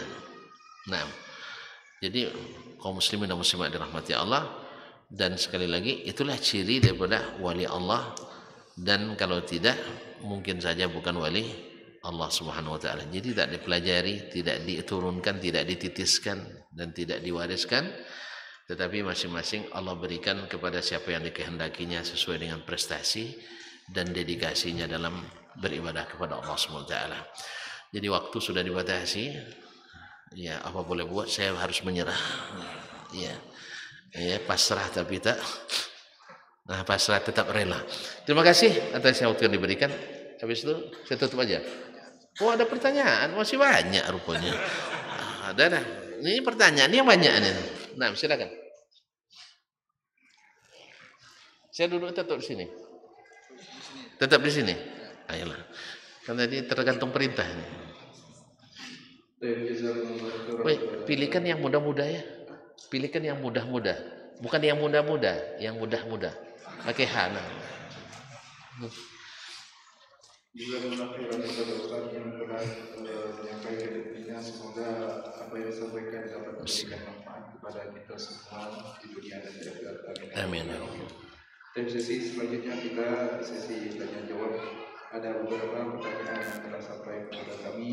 Untuk pertanyaan yang pertama, Ustaz, kenapa saat ini banyak orang yang mengaku wali Allah dan bagaimana caranya kita menyikapi orang-orang yang mengaku wali Allah tersebut? Baik, barakallahu fikum. Kenapa orang banyak nak jadi wali sekarang? Ya karena zaman sekarang orang banyak nak berilmu sehingga mudah untuk ditipu. Oleh sebab itu maka tetaplah mengaji terus supaya tidak tertipu. Kabarnya untuk siap-siap menghadapi Dajjal nanti. Nah, ma'asyiral kiram dirahmati Allah SWT. Bagaimana menyikapinya? Sikapi dengan ilmu. Kalau benar seperti ciri yang disebutkan oleh para ulama, benar seperti yang Allah dan Rasul sebutkan, dia taat pada Allah sesuai dengan perintah Allah, bukan taat yang dia inginkan, tapi taat yang Allah perintahkan. Kita beragama ini tidak seperti yang kita inginkan, tetapi seperti yang diperintahkan. Keyakinan kita seperti yang dikabarkan, bukan yang seperti yang kita pikirkan. Banyak orang nak meyakini akidah sesuai yang dia pikirkan, padahal disuruh mengimani yang dikabarkan. Banyak orang nak taat tetapi bukan yang diperintahkan, tapi yang dia inginkan. Jelas tak? Jelas? Nabi saja disuruh istiqamah seperti yang diperintahkan. Wastaqim kama umirta. Ya Muhammad, kamu istiqamahlah seperti yang diperintahkan, bukan seperti yang kamu inginkan. Oleh sebab itu ulama menyebut kaidah na'budullaha kama yurid la kama nurid. Kita beribadah kepada Allah seperti yang Dia kehendaki, bukan seperti yang kita inginkan. Jelas? Karena tidak sedikit orang membuat-buat sebuah ibadah lalu dengan itu bisa jadi wali. Makanya kadang-kadang memasarkan itu ada kepentingan-kepentingan duniawi di dalamnya. Wallahu a'lam. Untuk pertanyaan yang kedua, apakah boleh menentukan orang tertentu sebagai wali Allah karena kesolehan dan ketakwaannya, baik yang masih hidup atau sudah meninggal dunia, seperti jika saya mengatakan ulama fulan adalah wali Allah? Barakallahu fiik. Kalau timbangannya benar, ya kita katakan dia wali. Timbangannya benar. Apa timbangannya? Imam Syafi'i rahimahullah mengatakan, andainya saya lihat dia bisa terbang di udara atau berjalan di atas air tidak basah, atau pas hujan tidak kena air, bagi saya itu tidak wali sampai saya lihat bagaimana dia menyikapi sunnah Nabi SAW. Makanya wali itu mengikuti sunnah Nabi SAW. Kalau tidak, maka belum dianggap sebagai wali, seperti kata Imam Asy-Syafi'i rahimahullah. Nah, sunnah di sini kaum muslimin yang menentukannya bukan kita orang-orang yang tidak berilmu, para ulama, sebab ada yang dipahami secara tekstual istidlal nassan, ada yang istinbat yang sah secara hukum syar'i. Oleh sebab itu, karena kan kita tidak memahami semua hukum yang terkandung dalam sebuah nas, maka yang menghukum bukan semua orang, tapi adalah ulama yang Allah berikan otoritas ilmu yang cukup untuk memberikan penilaian. Masa antum tidak pandai bahasa Arab tiba-tiba mengatakan Ustaz Dasman paling pandai bahasa Arab se-Indonesia? Ya, yang nilai siapa? Yang tidak pandai bahasa Arab. Jelas? Oleh sebab itu menilai seorang itu wali atau tidak wali, antum harus lulus puluh jadi wali dulu. Apa itu? Dengan perintah yang wajib dikerjakan, diikuti yang sunat, bukan mengerjakan yang tidak disuruh, meninggalkan yang disuruh. Kan orang kita ini mantap juga, seperti kata Man yang Gusdur ini, lain yang diperintahkan, lain yang dikerjakan. Allah musta'an. Kemudian ada pertanyaan dari akhwat, Assalamualaikum Ustaz, semoga Allah juga menjaga Ustaz dan keluarganya. Amin, amin. Ustaz, saya baru hijrah dan kenal manhaj salaf dan berusaha memperbaiki diri, namun suami saya sampai sekarang masih sulit untuk diajak sholat karena latar belakang keluarga suami jauh dari nilai agama. Saya bahkan sudah sampai ancam cerai jika tidak mau sholat. Saya khawatir dengan dua anak saya yang melihat ayahnya tidak sholat. Jadi bagaimana hukum pernikahan kami jika suami tidak pernah sholat? Mohon nasihatnya. Jazakallahu khairan. Innalillahi wa inna ilaihi raji'un. Pertama saya doakan juga semoga ukhti yang bertanya Allah jaga dengan perlindungannya dan juga berikan hidayah kepada keluarganya. Memang sebelum kita mengaji banyak yang tidak kita ketahui, khususnya dalam masalah pernikahan ini. Ya kita dulu menikah dalam kondisi ya karena sudah dianggap mapan, umur dah cukup, piti dah ada, duit dah ada, kan itu aja. Bahkan tidak sedikit menikah ngucap syahadatin aja tidak tepat. Nah, ini coba tanya tuan-tuan kawan-kawan yang di KUA, banyak anak kita yang tidak pandai bersyahadat saja. Kalau sudah bersyahadat tidak pandai, pastikan dia tidak pandai sholat. Karena dengan pandai sholat, syahadat akan lancar. Ini baca syahadat aja lama dia pelatihan P4-nya, apa istilahnya? Yang mau nikah sudah lama tidak nikahnya. Yang akan yang baru menikah ada pelatihan dulu apa namanya? Di KUA tuh. Tidak tahu juga tuan-tuan. Lah tidak ada yang nikah ya Allah. Tidak ada pernikahan di sini nampaknya lagi. Kaum muslimin muslimat. Jadi banyak yang tidak bisa bersyahadat. Coba bayangkan. Makanya akhirnya dulu saya kan merasa heran kok banyak KUA itu penyuluh itu sebelum melaksanakan akad membimbing dulu baik wali maupun calon suami untuk bersyahadat. Iya, asyhadu an la ilaha illallah diikuti ya. Kan itu astaghfirullahal azim allazi la ilaha illallahul hayyul qayyum wa atubu ilaih. Secara fikih ini kan tidak ada nih. Tidak ada aturan-aturan ini secara fikih. Masa orang Islam disuruh lagi bersyahadat, suruh istighfar. Akhirnya saya pikir-pikir ada betulnya juga, khususnya di negeri ini. Sebab banyak di antara wali itu yang tidak salat. Kan wali ada yang tidak salat. Di kita ini wali jangan yang tidak salat, dianggap keramat karena tidak salat. Apa sebab? Dia sudah dapat perintah dari Allah tidak perlu salat. Tidak, banyak orang tidak sholat di kita, baik wali nikahnya maupun yang akan menikah. Maka Pak Wali Hakim, Pak penyuluh ini, Pak KUA, ustadznya, dia mau lepas. Jangan sampai menikahkan orang yang tidak Islam. Maka disuruh lagi bersyahadat. Allahu a'lam, mungkin itu cara pandang beliau itu. Akhirnya saya pun mengatakan, kalau gitu ya jelas. Banyak yang fasik sehingga kalau dia bertobat waktu itu hilang kefasikannya. Jadi kalau seandainya dia dihukum tidak sholat selama ini, dihukum tidak Islam, dengan syahadat kembali dia Islam. Allahu a'lam. Jadi secara tidak langsung Pak KUA nampaknya juga menghukum yang tidak sholat. Hah? Iya kan? Siapa yang paling terakhir menikah? Coba tunjuk tangan, tidak ada. Ya pasti ada disuruh asyhadu an la ilaha illallah wa asyhadu anna muhammadar rasulullah. Oleh sebab itu tidak sholat kaum muslimin dan muslimat ini bahaya besar. Maka kita sama-sama kita doakan mudah-mudahan suami saudari kita ibu yang bertanya ini Allah condongkan hatinya untuk mengaji. Ya untuk mengaji. Sebab terancam pula sama istri tadi itu. Ya. Kaum muslimin dan muslimat memang bahaya seorang suami yang tidak sholat. Padahal dia harus memegang kendali bahtera rumah tangga.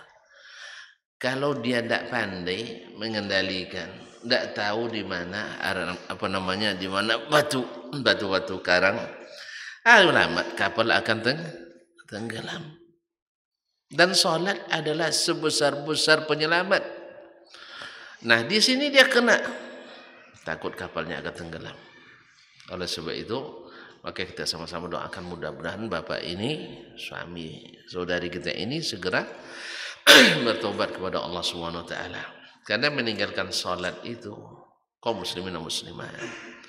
Pertama ada yang yang menolak kewajiban salat. Artinya dia bilang tidak wajib salat. Ini tidak ragu, seluruh ulama mengatakan keluar dari Islam.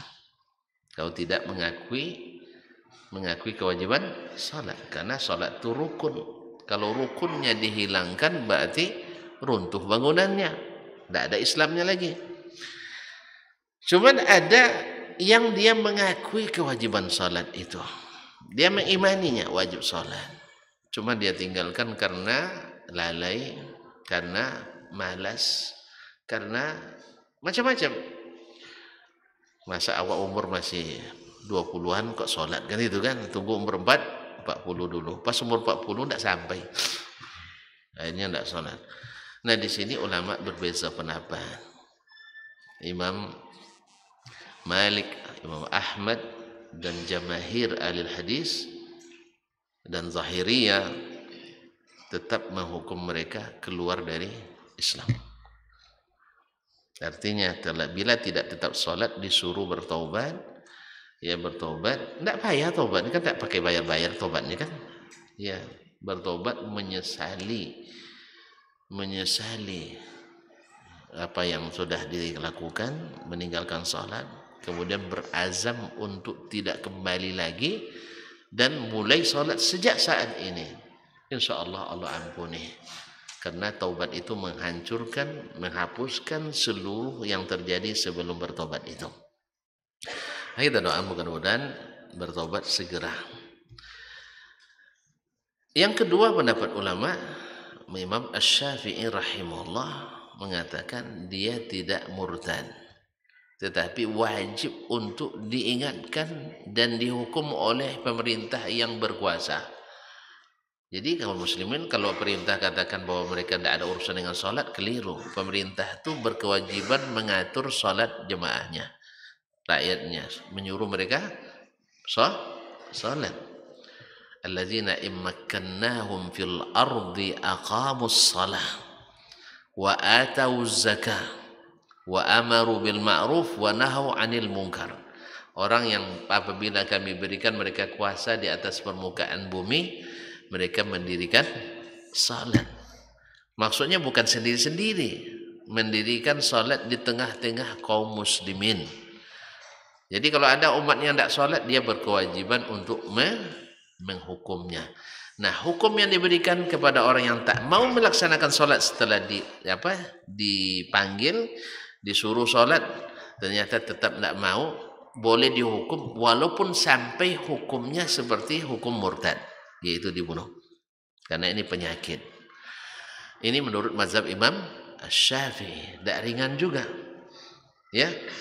Kemudian mazhab Imam Abu Hanifah rahimahullah sama dengan Imam Syafi'i, tidak dihukum kafir, karena dia bersyahadat tadi. Orang yang masuk Islam dengan yakin tak dikeluarkan dari Islam kecuali dengan yakin pula. Dia tidak ngaku kafir dia, tapi tidak mau sholat, maka tidak kita keluarkan dari Islam karena dia masih mengakui itu. Oleh sebab itu, tapi kata Imam Hanifah juga wajib diingatkan oleh pemerintah dan wajib untuk dihukum kalau tidak mau bertobat, tapi tidak sampai dibunuh. Dicambuk boleh, diturunkan pangkat boleh, atau diberhentikan sebagai PNS. Makanya kalau di Arab Saudi yang berlaku hukum Islam, ya, mereka syaratkan bagi calon PNS wajib selalu dapat rekomendasi dari imam masjid. Nah, kalau mulai nak melamar tuh rajin dia ke masjid tuh. Nah, iya kan? Harus dapat rekomendasi dari imam masjid. Sebab yang tidak sholat berbahaya bagi kelangsungan masyarakat Islam. Oleh sebab itu sekali lagi kepada ibu yang bertanya, ajak selalu, jangan bosan, dan selalu mengingatkan. Dan ancaman tadi menurut saya, walaupun ya secara dalil pendapat yang mengatakan keluar dari Islam secara dalil lebih kuat, tapi pendapat Imam Asy-Syafi'i lebih hati-hati. Ya, secara dalil pendapat Imam Malik, Al-Zahiri, Ahli Hadis, Imam Ahmad lebih kuat dalilnya dari Al-Quran dan hadis. Tetapi dari sisi kehati-hatian pendapat Imam Asy-Syafi'i dan Imam Abu Hanifah lebih hati-hati. Karena tidak menghukum mereka kafir, tapi wajib untuk ditegur dan wajib untuk dihukum. Yang ketiga, apakah permintaan atau memaksanya dengan ancaman cerai itu sudah pada tempatnya memang. Karena tidak ada kebaikan pada seorang yang tidak sholat. Tidak ada kebaikan bagi istrinya, ada kebaikan bagi anak-anaknya. Tetapi tentu saja ibu-ibu jangan bosan untuk dan tetap sabar, dan kalau bisa dengan cara jangan berikan haknya. Sebelum abang sholat saya tidak akan berikan hak. Apa haknya? Jangan disebutkan, bahaya. Ini kan untuk 18 tahun ke atas. Jangan berikan haknya. Nah, kalau tetap dia tidak mau juga, berarti dia tak cinta lagi sama kita. Untuk apa? Sudah kepada Allah tidak cinta, pada kita tidak cinta. Maka katakan selamat tinggal, dan semoga Allah berikan ganti yang lebih baik. Tapi dalam tahap ini bersabar, berdoa, mohon kepada Allah SWT berikan hidayah. Ya, sabar tak ada batasnya lah. Sabar tidak ada batasnya. Tapi harus disegerakan masalah ini penyelesaiannya. Wallahu taala alam. Jazakumullahu khairan atas jawabannya. Pertanyaan selanjutnya. Assalamualaikum warahmatullahi wabarakatuh. Waalaikumsalam warahmatullahi wabarakatuh. Apakah kita menyumbang melalui jasa bank termasuk riba? Menyumbang dalam bentuk apa misalnya? Tidak ada jalan kecuali jalan itu, dan kita tidak melakukan transaksi riba, insya Allah tidak riba. Tapi kalau ada transaksi riba di dalamnya, ya seperti jadi akad satu dalam dua akad misalnya, tidak boleh. Atau misalnya tapi karena ini kan lewat saja ya, sifat hanya lewat, insya Allah tidak termasuk riba. Tapi kalau ada solusi bank syariah, kenapa melalui bank konvensional? Karena kita juga harus menyegerakan untuk menuntaskan, jangan sampai ada lagi bank konvensional. Karena dengan bank riba itu tak akan maju ekonomi, tidak ada barokahnya, banyak tapi tak nampak. Kita kan kaya raya kita. Kalau jujur kita, mana yang lebih kaya kita dari negara-negara Arab tuh? Mana lebih kaya? Kaya kita. Mereka untuk menanam perlu biaya untuk mengangkutkan air. Ya kan? Untuk mandi perlu biaya untuk menyuling air. Kalau kita mandi berceburin langsung semuanya. Ya tak? Semuanya. Di atas minyak, di bawah minyak. Di atas minyak sawit, di bawah minyak tanah, minyak bumi. Kemudian emas berapa banyaknya, cuma tidak barokah. Apa sebab? Kita utangnya berbunga, sehingga yang diansur bunganya terus, batang tak pernah teransur. Kalau sebab itu menyelamatkan negeri ini dari kungkungan riba itu adalah syarat untuk keberkahan negeri. Wallahu a'lam. Satu lagi untuk pertanyaan terakhir. Assalamualaikum warahmatullahi wabarakatuh. Waalaikumsalam warahmatullahi wabarakatuh. Kita sudah belajar ngaji sunnah tapi belum melaksanakannya. 5 waktu sholat juga bolong-bolong, kadang sering maksiat, sudah tahu haram masih dilakukan, padahal kajian tiap pekan. Apakah ini futur atau hilangnya hidayah atau hati yang keras? Bagaimana caranya agar iman kokoh selain berdoa? Barakallahu fiik. Iman memang fluktuatif, naik dan turun. Nah, kalau antum tahu itu, ya di saat kita kurang, tentu kita perlu dicas. Dan tempat casnya adalah majelis-majelis ilmu. Berteman dengan yang membawa kita taat. Bukan hanya berdoa dah. Awak doa tapi di kasino duduk mana masuk? Oh, doa tapi di karaoke. Mana makbul doa di karaoke habis itu menari kita. Ya kan, kita mulai acara konser kita dengan doa doa pembukaan kan.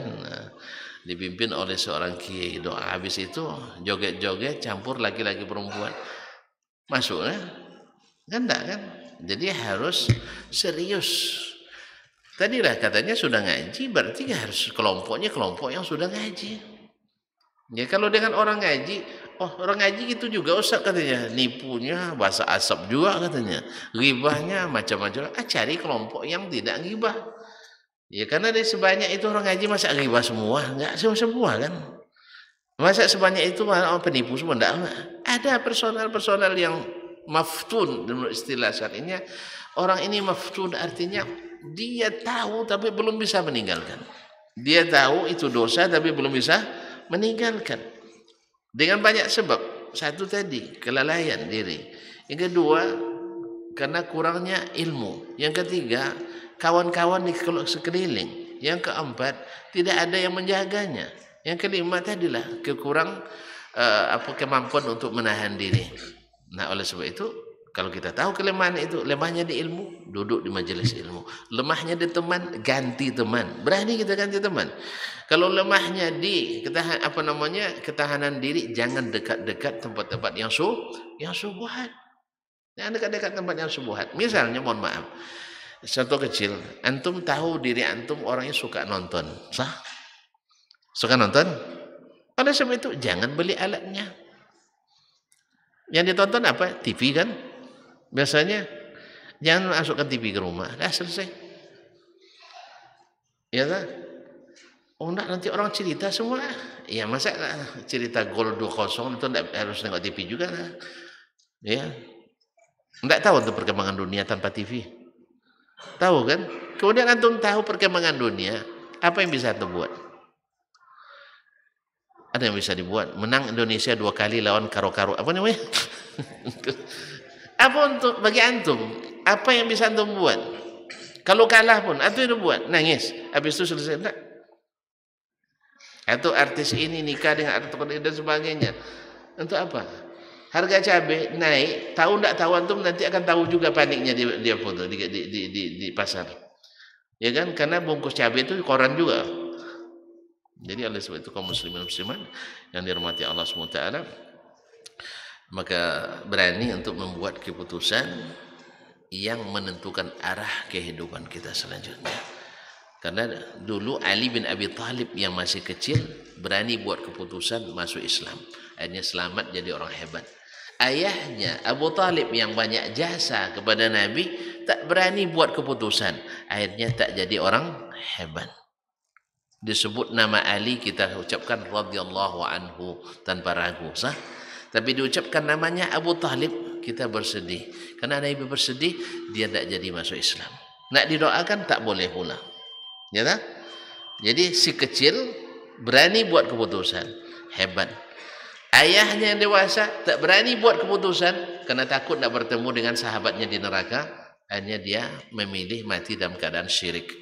Anaknya yang masih kecil umur 9 tahun dia buat keputusan, akhirnya dia menjadi orang hebat dalam Islam dan tersebut sepanjang sejarah, dan di akhirat dikumpulkan dengan orang yang bahagia. Nah itu pilih aja, buat keputusan segera. Kalau masalah saya di teman, saya tukar teman. Kalau masalah saya lokasi, saya ganti lokasi. Kalau masalah di istri, ini yang payahnya. Kan tadi kan agak repot juga. Ini kan teman hidup, apalagi soal masalah dari suami. Tapi bersabar sambil berusaha untuk merubah. Karena memang dulu kita tidak tahu mengaji dulu kan. Sekarang tiba-tiba ada ngaji, tampak perubahannya. Semoga Allah SWT mudahkan segala urusan kita. Allah salehkan amal kita, ikhlaskan niat kita, dan kuatkan jemaah kita, dan heratkan ukhuwah di antara kita, dan cinta kita kepada kaum muslimin secara umum semakin berat cinta kita, sehingga kita ingin yang kita dapatkan mereka juga dapatkan, bukan justru menganggap mereka orang-orang yang tak mungkin mendapat hidayah. Hidayah itu di tangan Allah SWT. Mudah-mudahan kita pegang sampai akhir masa kehidupan kita. Amin ya rabbal alamin.